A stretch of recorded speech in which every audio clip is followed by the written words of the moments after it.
Our political insiders right now here this week, Mary Beth Schneider, Pete's seat with the Indiana GOP, and for the Democrats, Adam Kirsch. A whole lot of hullabaloo in the few weeks leading up to Friday. In the end, there weren't the votes to get it across that finish line. Mary Beth, are you surprised? Actually, yeah, a bit, because normally majorities can get their members together, and the argument here was simply just keep the bill alive, and I have seen that work over and over and over again. But when you're seeing only 17% approval in polls, Congressman's office being flooded with calls against this, the Koch brothers against it, the Health Association, the Medical Association, Heritage Foundation, I believe, all coming out against it, the momentum became to vote no. Adam, surprised?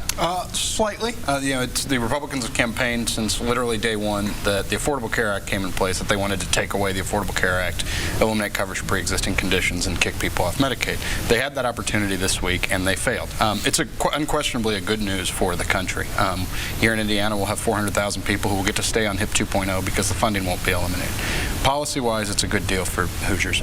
Politically, who knows? I think it hurts Donald Trump because he loses his art of the deal master negotiator shield that he's campaigned on. Pete, there was a bit of a giggle there as Adam was speaking. Yeah, I don't know how he says half the things he says with a straight face sometimes, but we wouldn't be at this point where we're looking to repeal and replace Obamacare if the bill were good to begin with.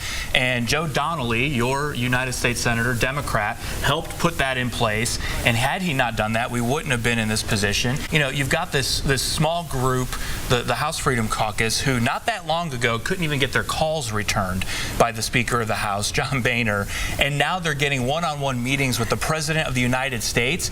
They're going to try and exact some influence out of that. So power's gone to their head? Well, a bit? I don't know that I would say that, but they've got some clout, and they wanted to see certain things come out of this bill, and they didn't get what they wanted. They couldn't get to yes. I spoke with Senator Donnelly this week. He continues to push for a bipartisan fix for Obamacare and the Affordable Care Act. Pete, in the midst of that, what do Republicans do?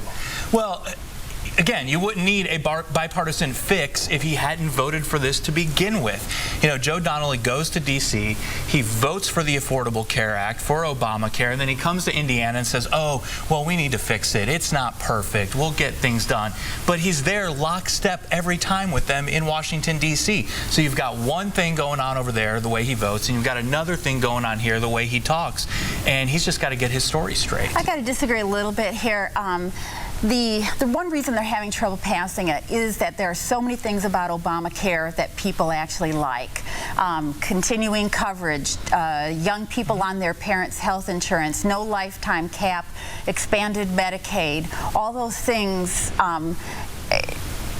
people don't want to give up, but they don't want to pay the cost of getting those things. So you've got a real tug-of-war then between the real conservatives who don't think this is a real repeal and the moderates who are afraid that it's taking away too much. They were even at the last minute pulling out essential health benefits, which are things like trips to the emergency room, mental health, drug addiction, which right now is a huge issue across Indiana and other states. And so I think, you know, clearly wasn't a perfect bill, but I think if we were talking about let's fix what people think is wrong, as opposed to repeal, replace with a mishmash, I think they'd be having better luck.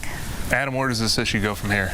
It'll be interesting to see. President Trump said he wants to just move on and leave the Affordable Care Act in place. That'll be a fairly big, another broken promise from the president. He said, we're going to win on health care so much, we're going to win, we're going to be sick of winning. He's got a very different definition of winning than I do.